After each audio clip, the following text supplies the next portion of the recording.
जमीन घोटाले में मनी लॉन्ड्रिंग केस में झारखंड के मुख्यमंत्री हेमंत सोरेन का नाम जब आया, उसके बाद उनकी मुश्किलें बढ़ती जा रही है। आज दोपहर 1 बजे ईडी की टीम सोरेन से सीएम आवास पर पूछताछ करेगी।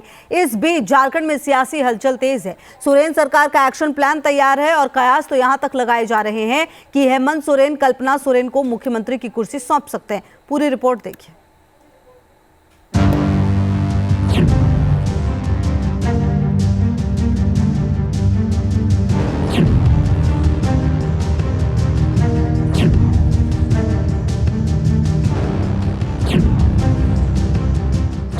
क्या सोरेन की गिरफ्तारी तय है? क्या सोरेन सरकार संकट में है? झारखंड में लागू होगा बिहार फॉर्मूला? क्या झारखंड में कुछ बड़ा होने वाला है? ये सवाल झारखंड की सियासत के लिए एकदम मौजूद है। जमीन घोटाले के मनी लॉन्ड्रिंग केस में झारखंड के मुख्यमंत्री हेमंत सोरेन पर गिरफ्तारी की तलवार लटक रही है।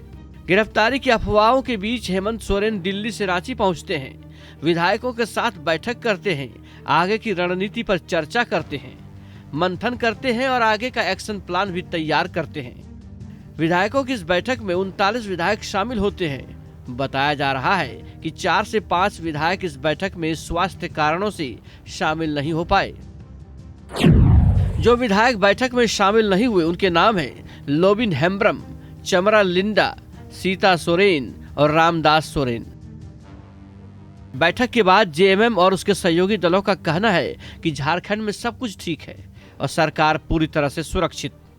पूरी तरीके से सभी माननीय विधायक अपने गठबंधन के नेता हेमंत सोरेन के प्रति समर्पित भाव से साथ में हैं।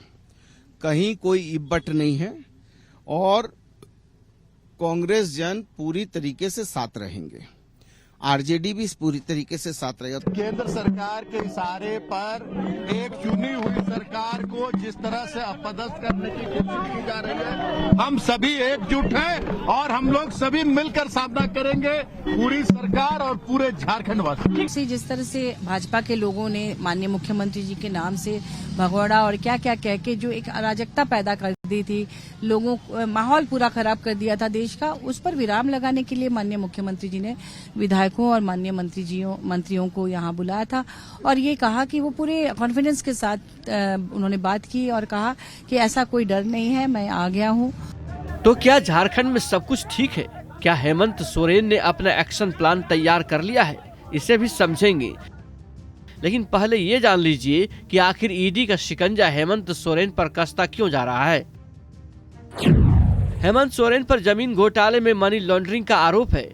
इस मामले में ईडी की ओर से सोरेन को 10 समन भेजे जा चुके हैं, लेकिन अभी तक हेमंत सोरेन ईडी के सामने पूछताछ के लिए पेश नहीं हुए हैं। दरअसल ईडी ने हेमंत सोरेन को 29 से 31 जनवरी के बीच पूछताछ के लिए पेश होने का वक्त दिया था। जब हेमंत ईडी के सामने पेश नहीं हुए तो दिल्ली में उनके घर पर ईडी की टीम ने दबिश भी दी थी। अब मुख्यमंत्री आवास की ओर से एक ईमेल ईडी को भेजा गया है, जिसमें कहा गया है कि हेमंत सोरेन 31 जनवरी को दोपहर 1 बजे सीएम आवास पर पूछताछ के लिए मिलेंगे। कहा जा रहा है कि इस मामले में हेमंत सोरेन की गिरफ्तारी भी हो सकती है। अब सवाल है कि क्या हेमंत सोरेन की गिरफ्तारी तय है, और अगर ऐसा हुआ तो फिर हेमंत सोरेन के पास विकल्प क्या है? गिरफ्तारी की तलवार, कल्पना सोरेन को कमान। इस बात की भी अटकलें लग रही हैं कि हेमंत सोरेन की पत्नी कल्पना सोरेन झारखंड की अगली मुख्यमंत्री बन सकती हैं। काफी दिनों से ऐसी खबरें झारखंड के सियासी गलियारों में तैर रही हैं। इन अफवाहों को तब बल मिला जब विधायकों के साथ सीएम की बैठक में उनकी पत्नी कल्पना सोरेन भी नजर आईं।